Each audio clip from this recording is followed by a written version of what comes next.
My name is Kate Bringardner. I'm a professional actor.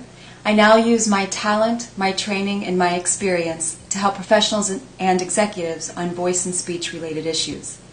As a small business owner, you are the greatest advocate and champion of your product or your service. And your voice is a part of that image and that public perception that people have of you. So having a sloppy voice, being inarticulate, speaking too quickly, being very tense when you're in front of a crowd or in front of making a presentation, these sorts of issues can leave a bad impression with people. I find myself helping my clients mostly with tension, articulation, and projection. And all of these issues come back to the breath. That may seem counterintuitive, but voice and speech is about energy and effort. If you want to speak well, you have to put some effort into it. Breath is energy. It's the first thing we do when we come into this world is take a breath, and it's the last thing we do when we leave it. It is the building block for everything else.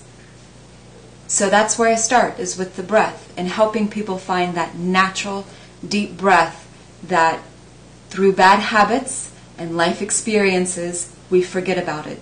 And we breathe into the shoulders and we get really nervous about something and then we can't speak.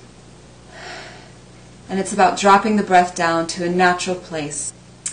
In my experience, there are many things that people can do that will make a big difference in their speaking and presentations.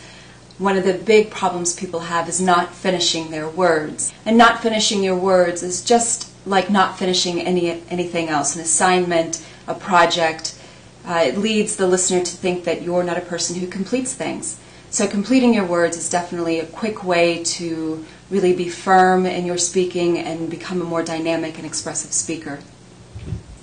A lot of times people leave the last consonant off the end of a word.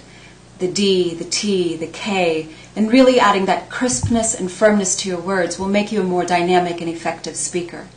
One of the things that I often tell my clients to do by way of practicing articulation is to simply get a magazine article, a newspaper article, and circle the last consonant of every word. And then read it out loud, making sure you are hitting the last consonant. The T's, the D's, the K's, the L's. It's certainly not that I expect you to speak that way when you're in front of a group, but it will train your tongue to get around all of the consonants and sounds in the English language, and record yourself. Recording yourself is an excellent way to see what some of your habits are, to see where you're holding tension.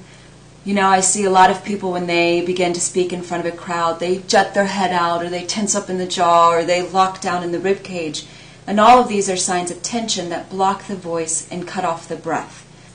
Anytime you are in front of someone, whether it's a one-on-one situation over a conference table or it's in a boardroom, if you are speaking, someone is listening. And so knowing that you are having a positive effect and a dynamic effect that will really compel people to listen to you and compel them to take action when you want them to take action. Plus, it has been shown that people with pleasant voices are 84% more likely to be perceived as attractive than those with unpleasant voices.